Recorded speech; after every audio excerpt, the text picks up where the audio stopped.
ఒకవైపున అంబటి రాంబాబు ఇంటి మీద దాడి కేసులో కోర్టులో రేపు చూపించాల్సి ఉంటుంది కాబట్టి అందులో కేసు కట్టారు. బాధ్యతాయుతంగా ఓ రకంగా చెప్పాలంటే చాలా బాధ్యతాయుతంగా ఎవరు దానికి లీడ్ చేశారు ఆ ఎమ్మెల్యే గల్లా మాధవి వాళ్ళ ఆయన మీదన కేసు పెట్టారు. అయితే ఈ సందర్భంగా గల్లా మాధవి వార్నింగ్కి దిగింది. అంబటి రాంబాబుకి మళ్ళీ వార్నింగ్ ఇచ్చింది. మళ్ళీ అంబటి ఇంటి మీద దాడి చేస్తామంటే హెచ్చరించింది. దాడులను రిపీట్ చేస్తామన్నారు. మళ్ళీ ఇట్లాంటిది పునరావృతం అయితే గుంటూరు మహిళలతో నేనే దాడి చేశానని ఒప్పుకుంది. రాష్ట్ర వ్యాప్త మహిళలతో దాడి చేయడానికి రెడీ అని చెప్తున్నారు అన్నమాట. నేను ఈ మీడియా పూర్వకంగా మీకు చెప్తున్నాను కాబట్టి ఇది ఇక్కడతో వదిలేయండి.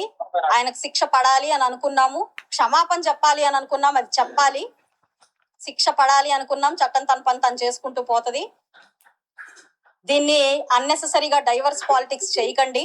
మళ్ళీ మాట్లాడితే మళ్ళీ వస్తాం, ఇది హెచ్చరిక.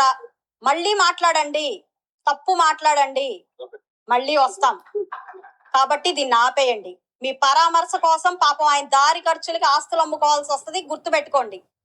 ఇది గనక రిపీట్ అయితే ఒకళ్ళం కాదు, ఈసారి ఒక మహిళని మీరు అవమానించినందుకు గుంటూరు మహిళ గల్లా మాధవి గుంటూరు మహిళలను వేసుకొని మిమ్మల్ని క్వశ్చన్ చేయడానికి వచ్చింది, గుర్తుపెట్టుకోండి.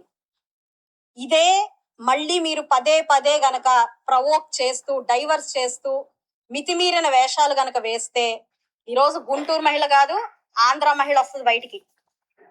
మీరు అది గుర్తుపెట్టుకొని వ్యవహరించండి. ఇంకా చాలు, దీన్ని ఆపండి.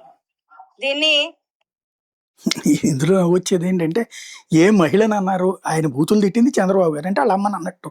ఆ లెక్కనైతే కనుక అంబటి రాంబాబు గారి అమ్మని తిట్టినట్టే కదా. అప్పుడు ఆవిడెవరో మహిళా నాయకురాలే కదా తిట్టింది బూతులు. మరి ఆవిడ ఇంటి మీదకి ఇప్పుడు వైసీపీ వాళ్ళు వెళ్ళాలా? ఇంకోటి జగన్ పరామర్శకు వెళ్తున్నటువంటి సందర్భంలో ఇస్తున్నటువంటి వార్నింగ్ లాగా ఉంది. ఒకటి తమ సొంత పార్టీలో లీడర్గా ఎదగడం కోసం ఇట్లాంటి మాటలు చెప్పాలా, చెప్పబోతే కష్టం. అదే సందర్భంలో భవిష్యత్తులో 15 ఏళ్ళు వైసీపీ నిజంగా వీళ్ళు అనుకున్నట్టే తెలుగుదేశం అధికారంలో ఉండి వైసీపీ పొరపాటు కూడా అధికారంలోకి రాకూడదని కోరుకోవాలి. అది జరిగితే అప్పుడు ఏం రిపీట్ అవుతుంది అనేటటువంటిది చూడాల్సి ఉంటుంది.